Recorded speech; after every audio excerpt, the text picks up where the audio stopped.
こんにちは、ゆかりです。今日は一生ものについてお話ししようかなと思います。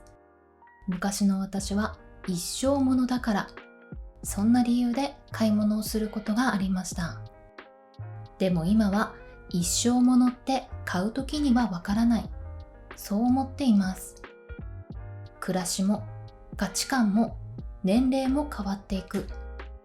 だから一生ものだと思って買ったのに手放したものもたくさんありました。今日はそんな失敗を通して見えてきた私なりの一生ものの選び方をお話ししたいと思います。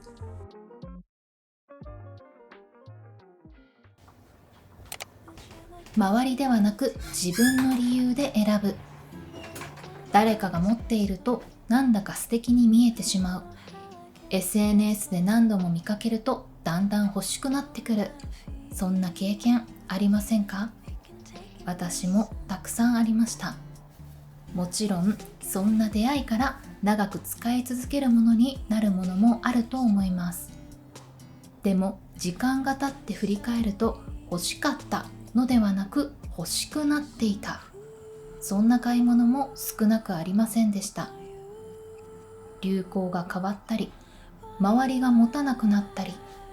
新しいものが出てきたり、そうするとあれだけ欲しかった気持ちや高揚感も少しずつ薄れていきます。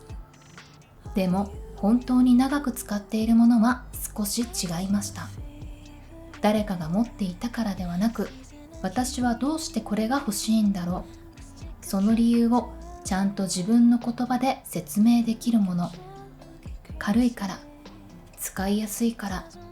このデザインが本当に好きだから。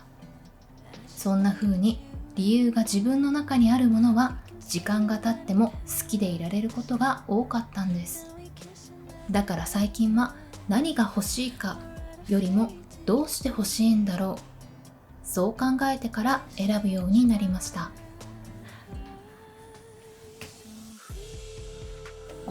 というわけでこちらエルメスのローファーですね。なんかこういう靴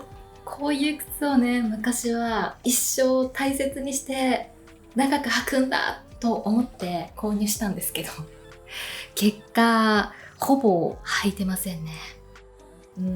人によるとは思うんですけど、私結構ここの甲の部分、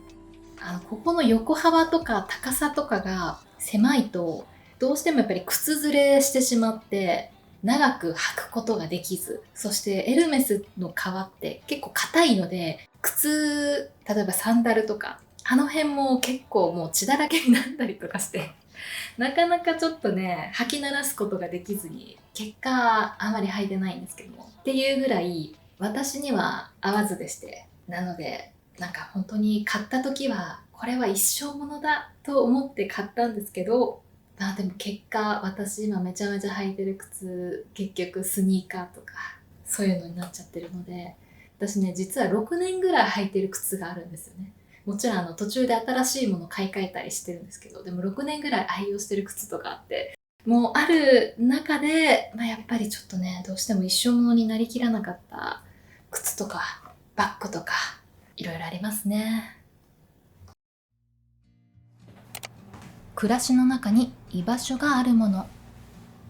同じ頃に買ったバッグでも今も残っているものと手放したものがあります。その違いを考えてみると、長く持てるかどうかではなく、今の暮らしの中にそのものの居場所があるか、そこに違いがありました。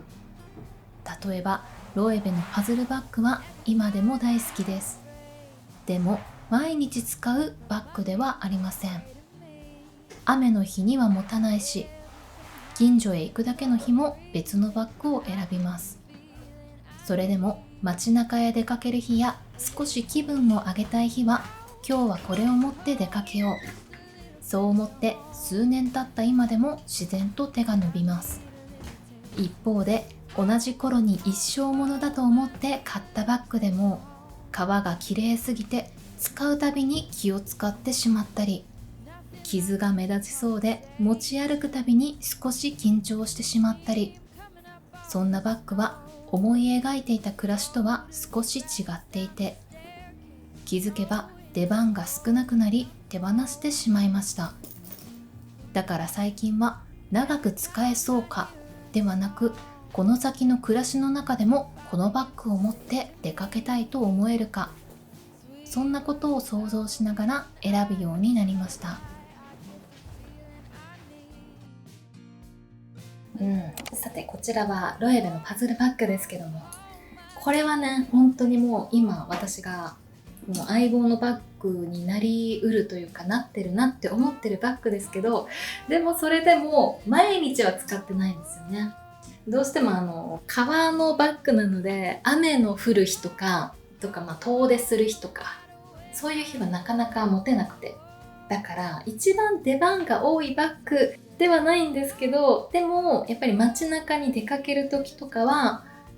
テンションを上げるために持ちたいと思って買ったのが、このバッグなんですよね。でもう購入して数年経ちますけど、その感覚は変わってなくて、でも同じタイミングで私アマソナも買ったりしていて、それはね動画にもしたと思うんですけど、でもそっちのアマソナの方は私の生活というか、革の繊細さとか少しきれいめすぎたりとか、そういうところがライフスタイルに合わなかったので、アマソナも一生ものだと思ってたのに手放したりみたいなこともあったりして、だから最近思うのは、一生ものって一番高いとか一番使うとかでなくてもいいのかなと思っていて、それよりもこの先もこのバッグを持ち歩きたいと思えるかどうかなのかなと思ったりしております。いい感じにちょっとくたってきましたね、このバッグ。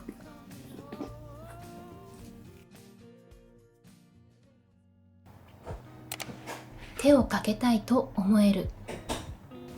私は使う前に気を使うものは少し苦手です。でも不思議なことに、使った後に手をかけることは嫌いではありません。例えば皮にクリームを塗ったり、ジュエリーをお手入れしたり、そういう時間はむしろ好きなんです。きっとそれは傷つけないように我慢することと、長く使うために手をかけることは少し違うから。前者は使うことを我慢してしまう。でも後者は使ったからこそ生まれる時間。だから最近はお手入れが必要かではなく、そのお手入れを私は続けたいと思えるか、そんなことも考えるようになりました。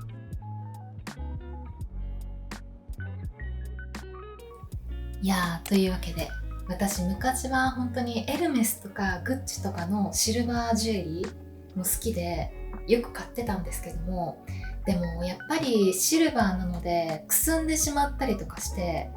それが素材の味でもあるんですけども、くすんでしまうのがだんだんちょっと面倒くさくなってしまいまして、だからこうやってねシルバージュエリー自分で作っておりますけど、それは本当にどうやったら毎日気軽に身につけられるかなっていうのを熟考した結果、シルバーの素材を使いつつも加工して黒ずみにくくしているんですけど、それも本当にね日本の職人さんの技術の賜物だななんて思ったりもしてるんですけど、でもやっぱりだから私特別なちょっと高いジュエリーよりも毎日気軽に身につけられるものの方がいいんですよね。それは多分本質的にはバッグも、服もそうなんだろうなとは思ってるんですけど、だからね気が向いた時にたまに私はこのメガネ拭きでさっと磨いて、ちょっと指紋とかを取る程度の簡単なお手入れをしているっていう感じですね。バッグもね基本的にちょっとクリーム塗って保護するぐらいなので、やっぱり毎日長く使えるものって考えると、それぐらいの気軽さが私には向いてるんだろうなと思います。ピカピカになった。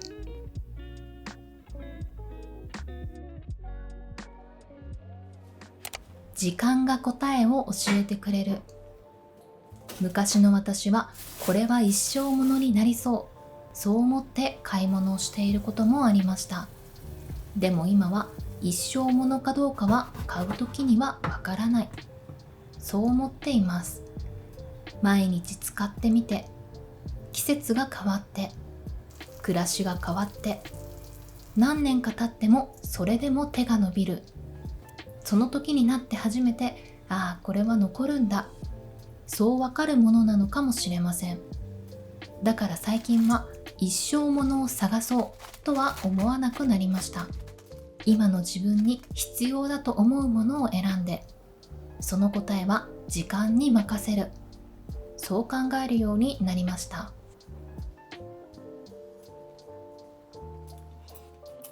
いやー、私ね、結構昔の動画見返したりすると、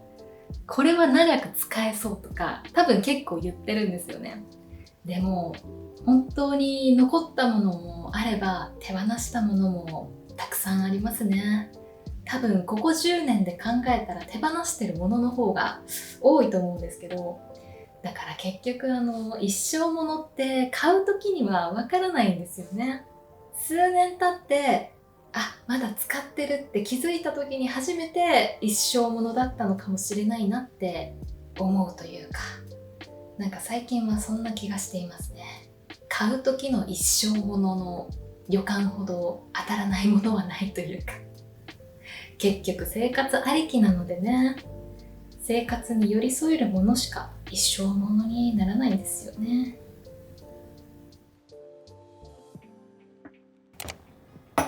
世の中では一生ものという言葉をよく聞きます。私も昔は高いものを買えば一生ものになると思っていました。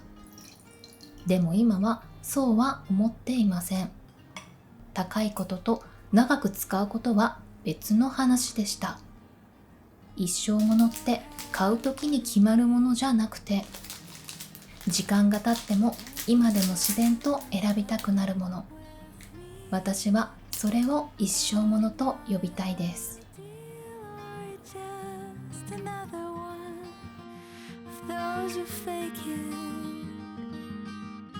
Maybe